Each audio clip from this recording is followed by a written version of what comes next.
Hey, what's going on there, folks? Good morning, good afternoon. Depending on where you're at, it is me, the Earthmaster, on this end of the screen.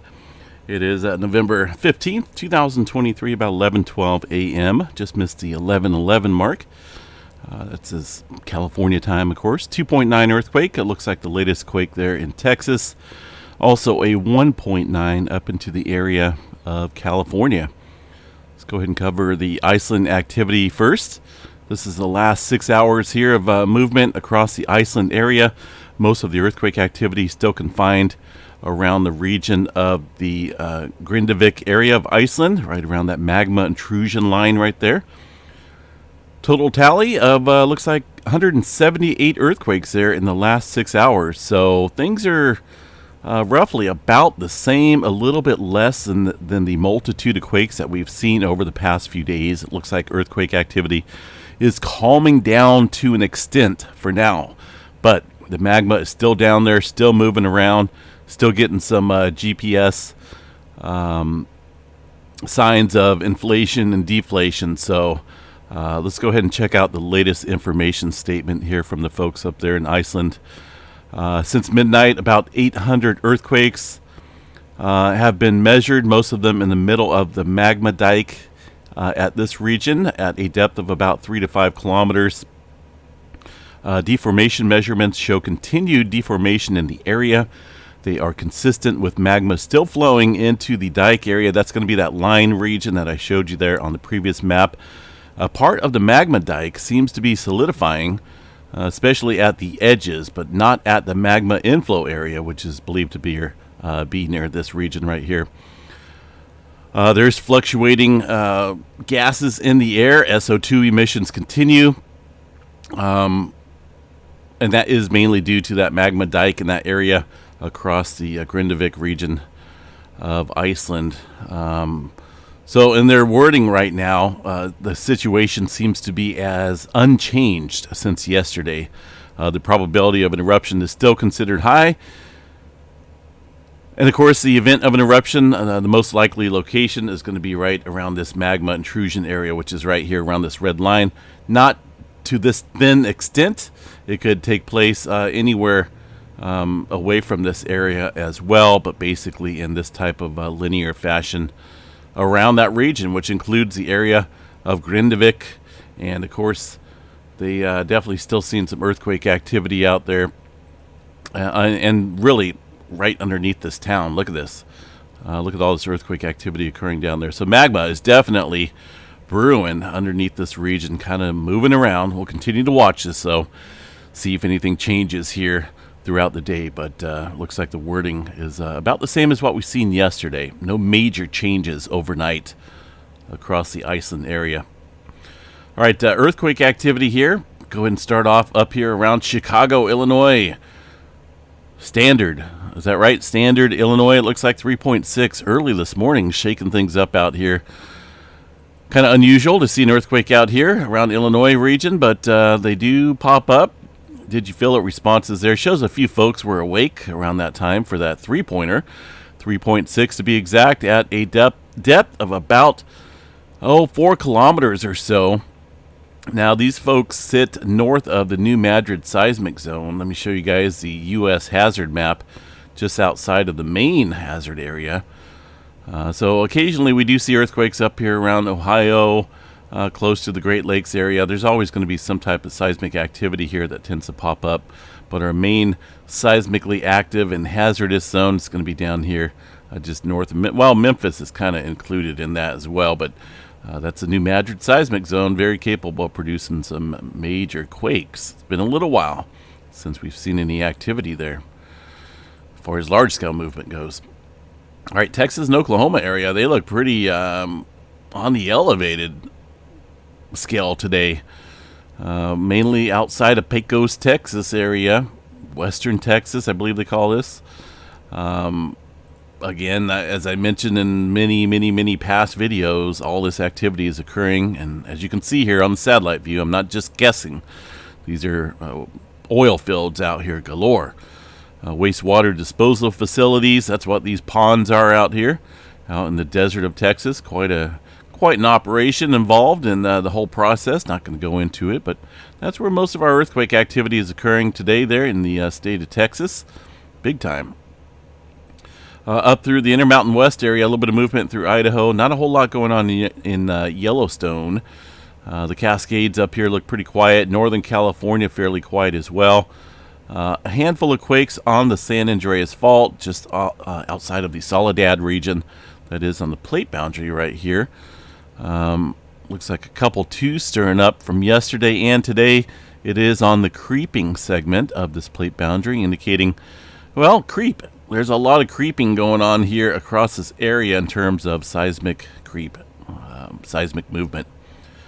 All right, Southern California, handful of earthquakes down here. Nothing major going on, just generally some small microquake activity. A look at the 2.5 map and above only shows shows a 2.7 here in the Pinnacles area from yesterday. Also one up in the Clear Lake volcanic field, but this is a hydrothermal field up here. I'll bring this back out here to the satellite view. There's quite a few facilities out here that take advantage of the heated areas below to create energy. There's a couple of the plants out here on the satellite imagery, and they're scattered all about here in this region. And of course, as you can see there, there's earthquakes nearby as well, so there's a whole little process involved in that. All right, backing out of here, check out the rest of the globe. Anything major going on overnight as far as large-scale activity? Well, let's take a look at the largest magnitude here in the last 24 hours, and that's only been a 5.0 over here across the area of the Banda to Sea from yesterday. As far as today's activity goes, well, looks like we did have 4.8 down here into the Fiji Islands area earlier this morning. But overall seismic activity somewhat minimal today. Looking at New Zealand, though, they're the ones that are kind of kicking up here a little bit. Earlier this morning, or late last night, I should say. I didn't get a chance to do an update last night. Apologize about that, but got caught up in some schoolwork that I needed to get done. And, of course, today we're doing the member drawing. We'll give a shout-out to all the members here at the end of this video. Late last night, and just a couple minutes later, we did see some deeper movement underneath North Island, New Zealand area. Now, I think that's associated with the Hikurangi subduction zone. A couple minutes later, looks like some strain built up here across the area. And we've seen a 4.1 down to the south here, roughly in the same region. Now, one may think that, there's no way this earthquake up here could trigger stress up here or down here. Well, yes, it can. Our little ant world, because we're pretty much just ants here in the terms of the greatness of the plate tectonics out here. Definitely we can see strain up here. A lot of times it'll be directly upstream, but in general, just a couple minutes following the deeper movement, we get some triggering down pretty shallow there at the surface levels, a little bit south of that deep earthquake. But technically same type of it's a boundary out here, Hikurangi subduction zone. Got to watch that. That's another area I think overdue in terms of larger scale movement. Let me check out the GeoNet servers and see what they have to say about this. They're reporting that as a 3.9.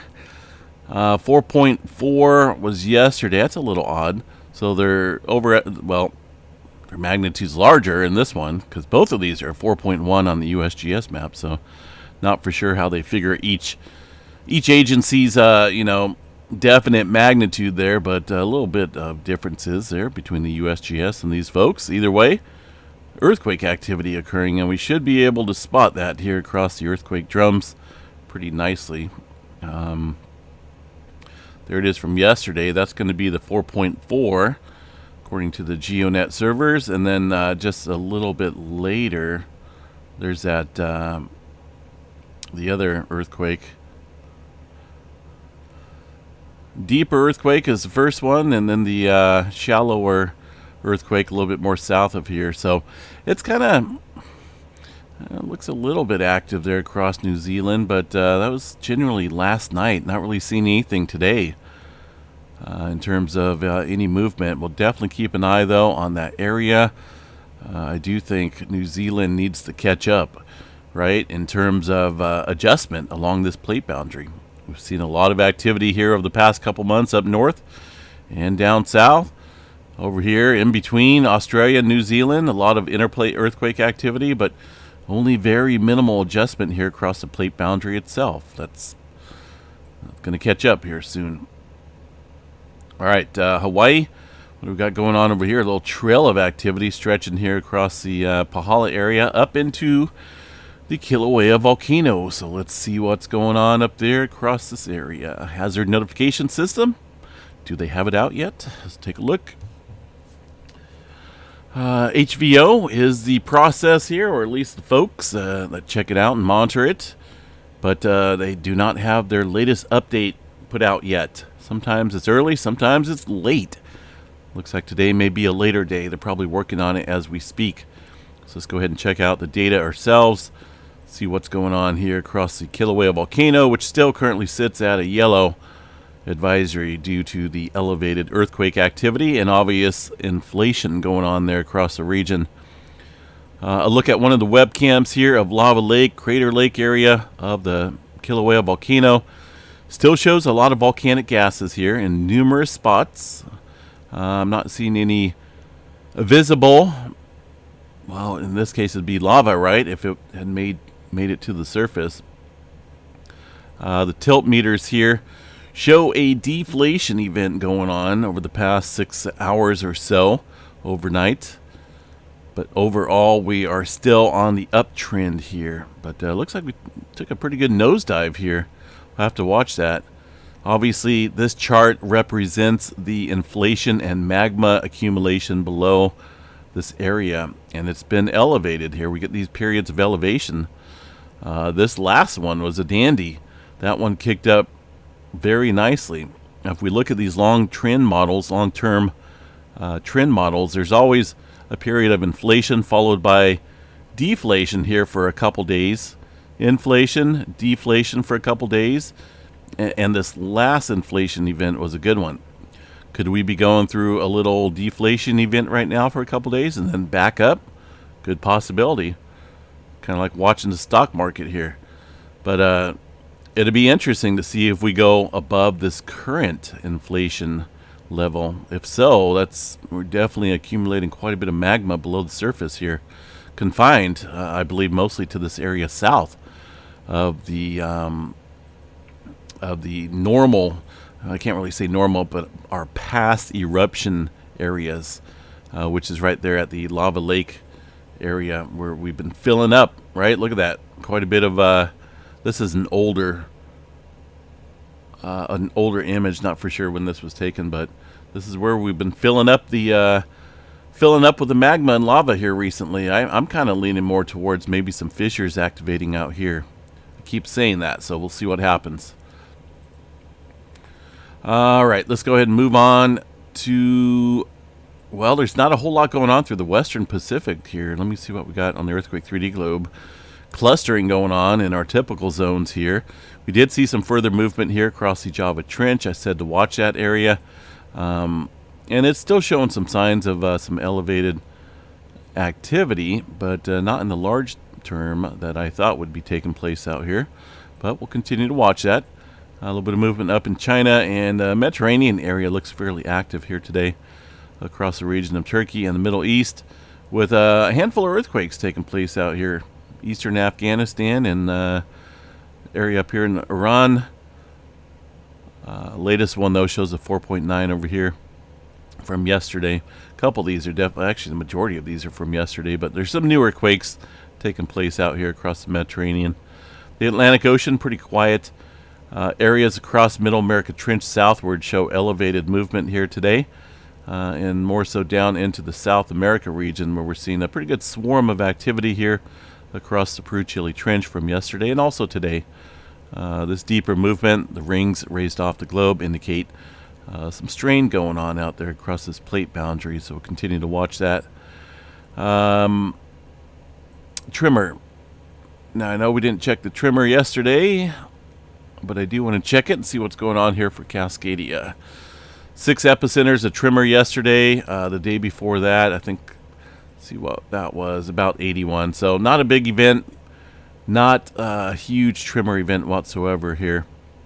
Our last one, literally our last good-sized tremor event was back in October of last year, 2022. So goodness. Looks pretty steady out here across the solar flare detection chart. Not a whole lot of flaring going on. Looks pretty neutral. There's some C flares cracking. Looks like we had a little bit of a close to M flare, maybe an M flare right here, M1.0. And that's due primarily to a couple different active regions, I believe, disappearing now off the western limb, and a couple newer ones across the eastern limb. Notice these features up here indicating some sunspot activity, and it looks like it has a name. Welcome 3488 to the board. Although, doesn't look like it's going to be a big one. It looks kind of quiet out here. Not a whole lot of complexity within that core. The area that is showing some complexity, I think, is this sunspot down here, 3486. When was this image put out? This is pretty recent. This one is definitely showing some growth and complexity within its core. But that it's drifting off in a way. It'd be a different story if this one was over here and we had to deal with it for a couple days, few days as it faces the Earth. We could be seeing some flaring going on, but that is not the case. It's going to be out of sight, out of mind in the coming days, and we're left with a whole lot of nothingness in terms of sunspot activity. Look at that. Even this area up here looks pretty wimpy. Goodness, what is going on with the sun? Solar cycle 25 progression. Now, it's so funny. When the Space Weather Prediction Center updated their little experimental, this is the old one. This is the old solar cycle 25 progression that showed maximum peak in terms of solar maximum, peaking out in the middle of 2025, about June or so.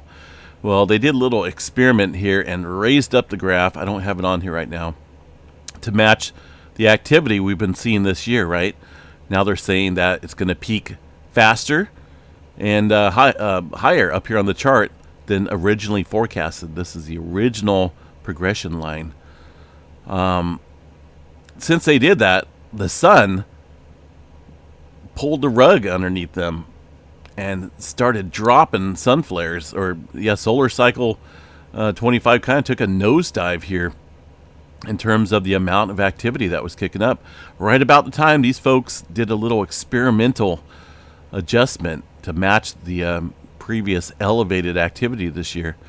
I think the sun playing a couple tricks on us here. So now we are venturing down into the original forecast line here. Pretty good drop here. So if we were to bring up the experimental one here, we would see that it should be somewhere up here, peaking out early 2024, but now we're way below it. So I'll try and bring that map up a little bit later tonight. Either way, I don't see any signs of the sun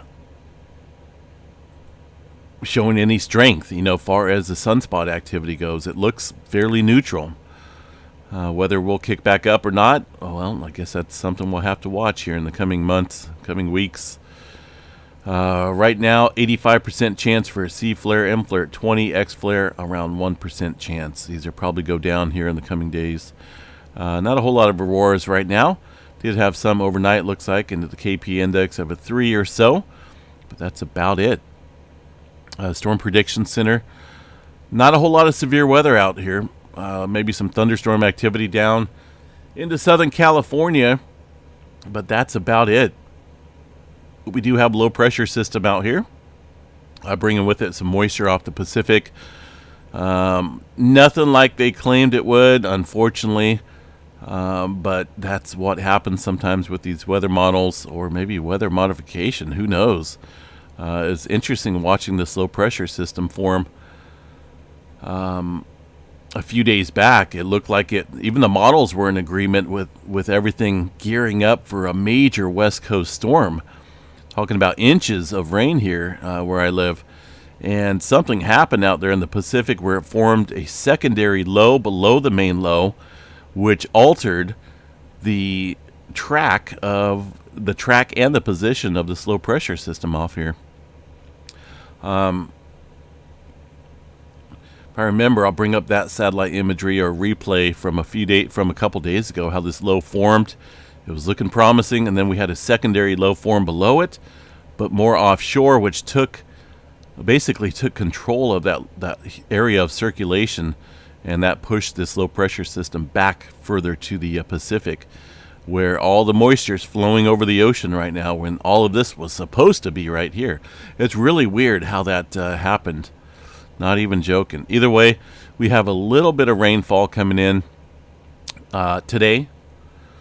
I think we're supposed to get maybe 1/10 of an inch of rain if we're lucky, and then a little bit more as we head towards the weekend. But nothing like we were originally forecasting there. At least these weather models were in agreement until that weird secondary low pressure system formed like right below it. All right, so everyone's wondering what's going on here with the Thanksgiving week coming up. Well, let's go ahead and look as we head into the future this weekend. We do have a little bit of high pressure over here across portions of Canada into northern plains. That's going to get bumped out of the way and replaced with some... Oh, man, look at that. Ugh, that is not cool. Look at this. 2 eyes, a nose. All right. Either way, this is high pressure out here across the Pacific Northwest and my neck of the woods. Looks like colder temperatures here as we head into the Thanksgiving time period. Out here in California, high and dry and probably warmer than average. And it looks like that gets broken down as we head into the end of November. I hope so. I'm not looking for a warm, dry winter. It's El Nino. We're supposed to be getting some big-time storms out here across the West Coast. I guess we'll see how it plays out, right? All right, let's run over these fans real quick. Members, channel members. All right, these folks are going to be entered into the drawing today. I'm going to be doing that here in a couple hours live on the channel. It'll be me picking out one of these folks here from the fishbowl to win a $50 Visa MasterCard, whichever they choose, or an Earthmaster t-shirt, or a geology mining kit, whichever they choose, they will get and receive. MS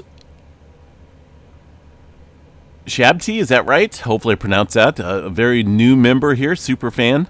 Thank you very much. Timothy, as always, checking in over a year now, being a member on this channel. We thank you and appreciate you 100%. ADHD established. Not for sure what the rest of that says, but you will be entered into the drawing as well. Superfan, Kathleen, thank you. Helen Horn, David Gerner, Hope and Feathers, 16 months. Goodness. All right, thank you very much. It's been 16 months that we've been doing this. That's crazy. Herlita Javika, thank you very much there for being a super fan. Rejoined 18 days ago. Ruthie Mays, channel supporter. Thank you for upgrading there about 19 days ago. Beth, Debbie Ray, someone. Thanks there, someone. I'll get your channel name here and make sure I enter that into the drawing. Trish Miller, Sharni, Patrick Jones, I am Valentina, Greg Bennett, George Harden, Kay Clark, Rick, Dylan Lockwood, Laura Bonnet, KT, Robert H., Laura Court, Unimportant Entertainment, Jeannie Baker, Angela Willock, Gentile, Bitter Harvest, MST Pear, Kathy Doan, 10 months there, Genevry Freeland, Maria Park, 16 months. Goodness. Thank you, Maria. Sacktown Amy, Amanda Little, The Dot Hacker, 5 months. Elizabeth Warman, 7 months. Rob, 52, 17 months. Look at these big-time members out here. Albert Sanchez Jr., Jay Fuentes, 347. I believe these three are our top members here. All three of these guys, 17 months. Goodness. Crazy. Thank you guys for being members for so long. Nana, 6 months, channel supporter. Thanks for upgrading there. Linda L, 8 months. Alan Gressick. Matthew Dittman, Purple Bullet, 15 months. Thank you very much for being a long-term member. Craig England. Alicia Stanford, 15 months. Clayton. Hurricane Heather, 14 months. 13 months here for Janice Seiler, Juno James. Mike Moses, Joycelyn Berzik. Catherine Poor's Peace, I know that one, 14 months. Judy Menzel, Betty Kelly, Nancy Kozowski, The Bash Mode, Joelle Kozowski, Pamela Conley, Ray Addington, and Robert Kozowski, 17 months or so. We have about, how many people we got at 17 months here? Yeah, Jay Fuentes is right up there. Pretty steady. Look at that. Goodness. 17 months there. And, of course, we appreciate everyone from just today to 17 months being a member. And, of course, all these folks are going to be entered into the drawing today. If you want to be entered, make sure you become a member here on this channel, and you will be automatically entered into this drawing today that I will be holding live. So get in on board. We'll see you guys back here in a couple hours. And the thing with Iceland, it's just kind of coming and going, right? I think what it's going to take here is a little bit further activity here across this plate boundary itself. It is a rift zone out there, so we need a little bit of adjustment going on here across the Pacific plate, I feel, in order to maybe shift some of that that activity that's going on below here further into the region. It's possible, very possible, that this may just die off completely, and that'd be it. A little scare. That would probably be the best case scenario, right? The worst case is if things continue, and we'll see further influx of magma below. Go back here to this image, and then ultimately seeing a opening out here across this magma intrusion area that could be up to the northeast. It could be directly over or under the Grindavik area. That would be worst case scenario, because that would not be cool. There's still actually a lot of damage that has been done out here due to some cracks and whatnot, due to the swelling and the inflation and deflation process that's going on out here. That has a lot. It takes its toll out there, right, on the infrastructure, the roads, I'm sure pipes and stuff underneath.